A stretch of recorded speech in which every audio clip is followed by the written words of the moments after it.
friends, welcome to my channel Rong Birong. আজি মই আপোনালোকৰ মাজত এটা নতুন ভিডিও লৈ আহিছো আৰু এই ভিডিওটোত দেখাম ভাপত দিয়া পিঠা। আসলতে পিঠাটো সেৱা দিম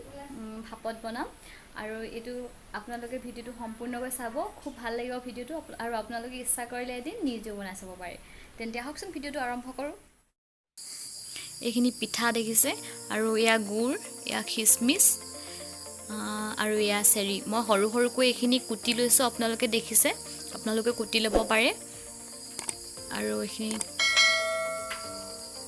এইখিনি এতিয়া মই এটা মিশ্ৰণ বনাম এইখিনি গুৰ অলপ পানীত দি গুৰখিনি গুলি পেলাই এই পিঠাখিনিত ঢালি দিছো আৰু এই চাউলৰ পিঠা লব পাৰে আপোনালোকে আটা মৰাৰ দৰে আপোনালোকে এইখিনি মাৰি লব আৰু এটা গোল বনাই লব ইয়াৰ এটা ডাঙৰ এইখিনি খিসমিসখিনি দি দিছো আৰু এয়া চেৰি আপোনালোকে নাৰিকলো দিব পাৰে ইচ্ছা কৰিলে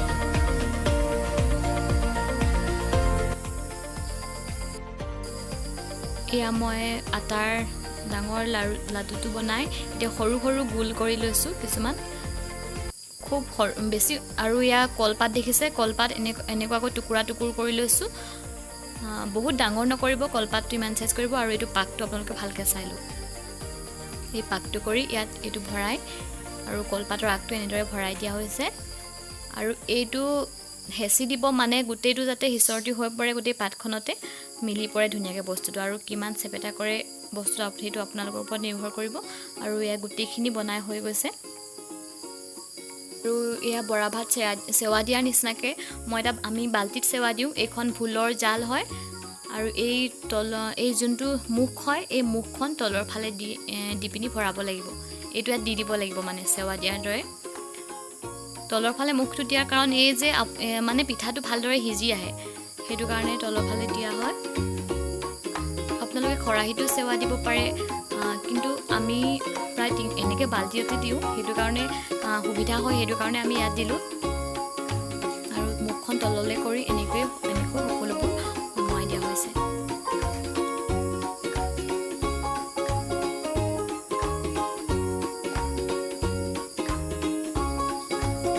আৰু বৰা ভাত সেৱা দিয়াৰ দৰে এটা সৰু পাতি লৈছো পানী দি সৰুটোত পানীখিনি অলপ গৰম হোৱাৰ পাছত বালতিটো পাতি দিছো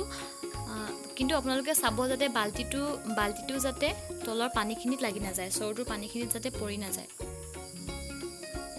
আৰু এখন কাপোৰ তিয়াই লব আপোনালোকে সাফা কাপোৰ তিয়াই লৈ পিনি ইয়াত এনেকৈ দি দিব যাতে ভাপবোৰ ওলাই আহিব নোৱাৰে বাহিৰলৈ আৰু ভাপবোৰেদি হিজি যাব তেতিয়া ভাপবোৰেদি হিজি যাব পিঠাবোৰ মানে যেহেতু এটো ভাপত হিজা পিঠা হয় এখন মই মেৰিয়াই দিছো কিন্তু ফটা কাপোৰখন আপোনালোকে তিয়াই লব এটো একদম পাহৰি নাযাব আৰু ঢাকনখন ইয়াৰ ওপৰত লগাই দিব আৰু যেতিয়া আপোনালোকে 1 ঘণ্টামান হিজোৱাৰ পাছত এইখিনি কলপাতবোৰ জেৰেলা পৰি আহিব মানে লেৰেলি আহিব তেতিয়া গম পাব আপোনালোকে পিঠাটো হিজিছে আৰু এনেদৰে খুলিব ধুনিয়াকৈ এটো খুল খাই পৰিব আপোনালোকে এদিন বনাই চাব খুব ভাল লাগিব এটো পিঠা খুব ভাল লাগিব এদিন বনাই চাব আপোনালোকে এদিন বনাই চাব আৰু খাই কেনেকুৱা পালে কমেন্টত নিশ্চয় জনাব